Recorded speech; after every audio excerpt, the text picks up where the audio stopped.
Bismillahirrahmanirrahim. Assalamualaikum warahmatullahi wabarakatuh. Saya Siti Nurul Fauzia, SSIMM. Kesempatan kali ini saya akan mencoba mengulas tentang entrepreneur atau kewirausahawan dengan memaparkan mengenai definisinya, kemudian mengenai 3 jenis sumber informasi utama dalam usaha untuk memahami entrepreneur. Dan yang terakhir adalah beberapa karakteristik dari entrepreneur. Mungkin teman-teman semua sudah pada tahu ya apa itu entrepreneur. Bahasa mudahnya kita menyebutnya sebagai wirausahawan.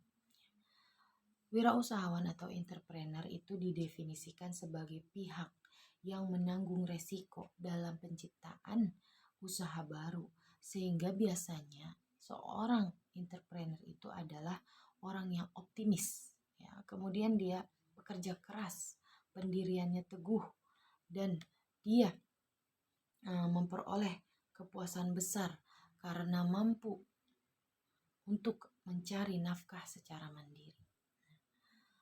Adapun 3 jenis sumber informasi utama dalam usaha untuk memahami entrepreneurship. Yang pertama adalah jenis publikasi, baik yang bersifat populer ya maupun bersifat ilmiah. Karena kan ketika seseorang ingin menjadi seorang entrepreneur, ya seorang wirausaha, dia kan butuh informasi atau bahan bacaan ya. Informasi lah pokoknya ya. Dari mana dia bisa mendapatkan informasi itu? Ya banyak ya. Ada yang dari jenis publikasi. Publikasi ini kan ada yang populer, ada yang ilmiah. Kalau yang ilmiah itu kan misalnya textbook ya seperti itu. Nah, untuk apa sebenarnya sumber-sumber utama informasinya ini? Untuk bekal supaya ketika dia terjun menjadi seorang entrepreneur diharapkan tidak ada kegagalan. Ya. Kemudian kedua bisa juga dari pengamatan langsung. Ya, jadi dia melihat bagaimana sih di lapangannya ya. Melalui pengamatan, wawancara, dan studi kasus. Ya. Dalam melihat hal tersebut berarti dia memang melihat langsung ya. Untuk apa dia mempelajari itu semua? Ya tentunya untuk mengetahui ya, memahami bagaimana sih ciri-ciri, karakteristik, kepribadian dari masing-masing entrepreneur yang ada di lapangan tersebut ya. Sehingga dia bisa menemukan profil entrepreneur secara umum itu seperti apa. Nah, itu kan bisa kita jadikan sebagai bekal informasi untuk kita menjadi seorang entrepreneur.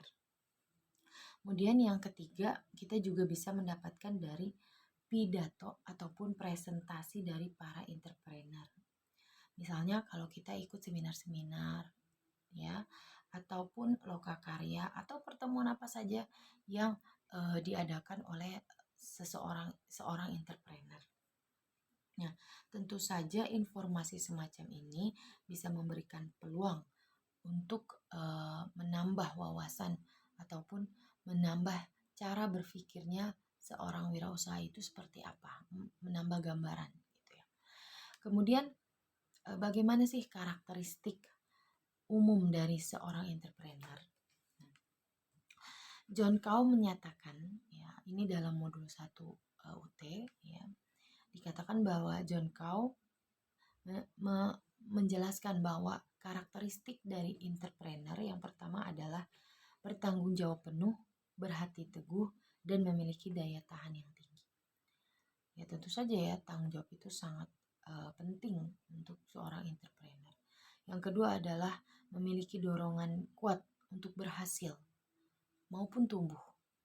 Kalau dia punya dorongan yang kuat, dia pasti mau melakukan usaha-usaha dia itu. Dan yang ketiga, berorientasi pada peluang dan memiliki sasaran yang jelas. Tentu saja ya, kalau kita mau memulai sebuah usaha, kita harus punya orientasi pada peluang-peluang yang ada. Sasarannya juga harus jelas ya. Yang keempat, bersifat inisiatif dan bersedia memikul tanggung jawab secara pribadi. Yang kelima, memiliki ketekunan dalam memecahkan masalah.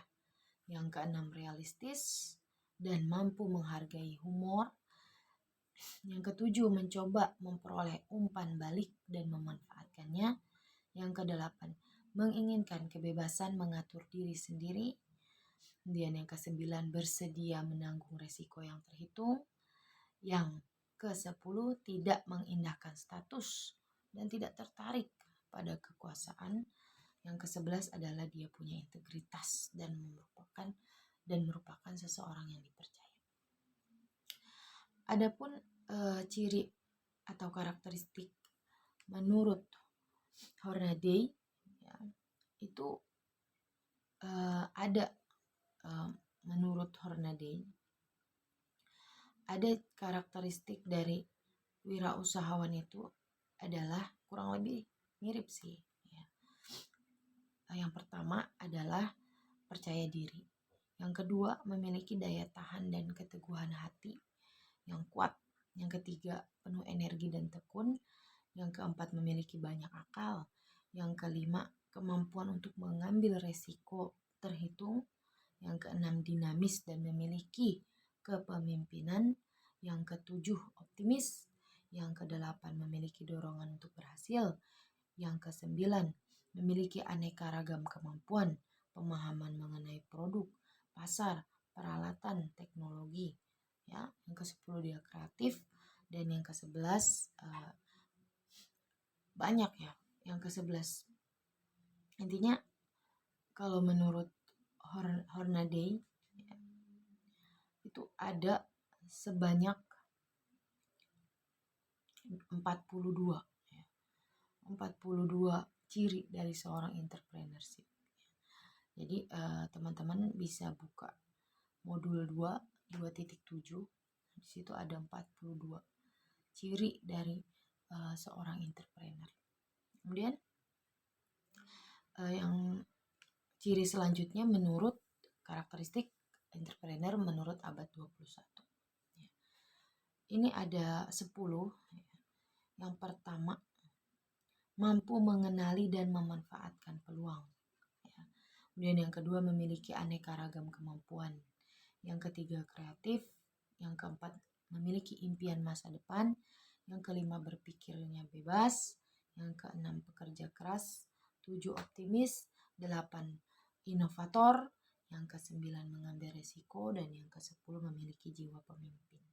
Nah, ciri-ciri baru terus-menerus ditambahkan pada 10 karakteristik entrepreneur ini.